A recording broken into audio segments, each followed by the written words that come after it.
Prologue. The stench made her gag. For a moment she was transfixed by the room's awfulness. The gloom, the paint peeling off the walls, the thin foam mattress covered by a filthy blanket. Behind her, the door slammed and she turned, but it was too late. She heard a bolt being drawn on the other side, and the gravity of the situation hit her. She should have listened to her mother. Chapter 1, 2013. Jane stared at the note she'd found on her daughter's pillow, struggling to make sense of the words. Anna had lied. She wasn't staying with a friend. She sank onto the bed, white with shock, her hands shaking. Her worst nightmare was coming true. For 18 years, Jane had tried to protect Anna from their past. But now, as she stared at the brief letter, the fabric of her carefully constructed life unravelled. Hi Mum, I knew you'd look in my room eventually. You won't like this, but since you won't tell me about him, I've gone to Tunisia to try to meet my dad, and maybe I'll find out what happened to your sister too. I got a really good deal on a package holiday, so it didn't cost me much. Please don't be angry and don't worry. I'll be really careful. I'll phone you on Friday. Love you, Anna. Jane contemplated the last sentence.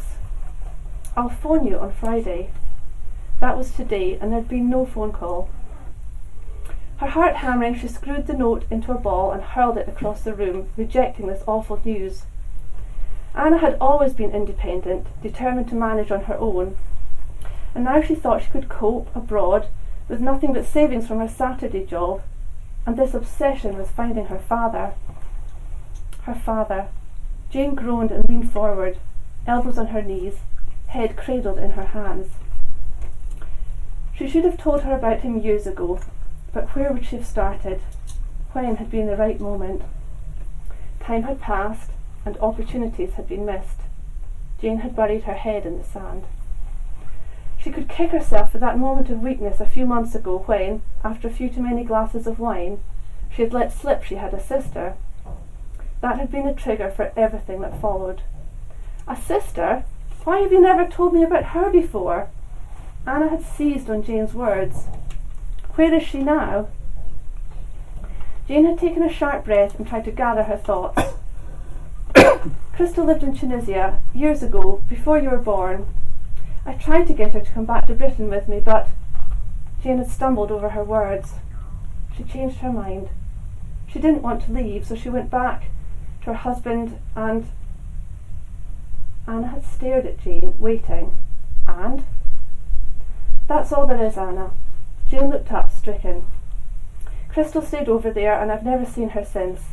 We fell out, then just lost touch. Jane rubbed her hand across her forehead. Well, what did you fall out about? I'm sorry, but I can't talk about it. She had got up, trying to hide her crumbling face from Anna, as memories from the past crowded into her mind. The stress of keeping so many secrets made Jane feel wretched, as though she had disintegrated into the shell of the person she used to be, always punishing herself for what had happened. Anna hadn't been willing to drop it. So you won't tell me about your sister? Will you at least tell me about your father? I've already explained, Anna. It was a brief relationship, and we split up before I even found out I was pregnant. I'm not proud of it, but I'm glad it happened, or I wouldn't have you. Did you meet him when you lived in Tunisia? I mean, look how dark-skinned I am compared to you. It was after I came back, and before you ask, I'm sorry, I'm not going to try to track him down. We're fine on our own. You're lying, I can tell. Your eyes go all shifty when you lie. I think he was Tunisian, and you don't want to tell me about him, just like you don't want to talk about your sister or anything that happened to you back then. Can't you just be happy with your life as it is? You're going to university in a few months. Live for the future, not the past. Anna had rolled her eyes. Then I'll find out for myself. Do what you have to, Anna. Jane had sighed and ignored the anger that burned in her daughter's eyes, hoping it was a passing teenage phase.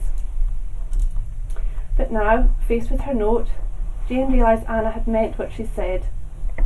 She'd gone through Jane's things and had found the photo of Jane and Ali at the water sports base. She'd seen the love in their eyes as they gazed at one another. She'd jumped to conclusions. And now she was gone. Jane felt the spectre of her previous life reaching out to haunt her. She had to go after her daughter. She had to keep her safe. The next morning, Jane boarded a Tunisia flight from Heathrow, jittery with nerves and caffeine. She closed her eyes and leaned her head against the airplane seat, listening to the Arabic voices around her as the plane accelerated down the runway. The usual twist of angst Jane felt at the moment of takeoff was multiplied tenfold. It was too late to get off, too late to change her mind. The plane carried her back in time, filled with dread.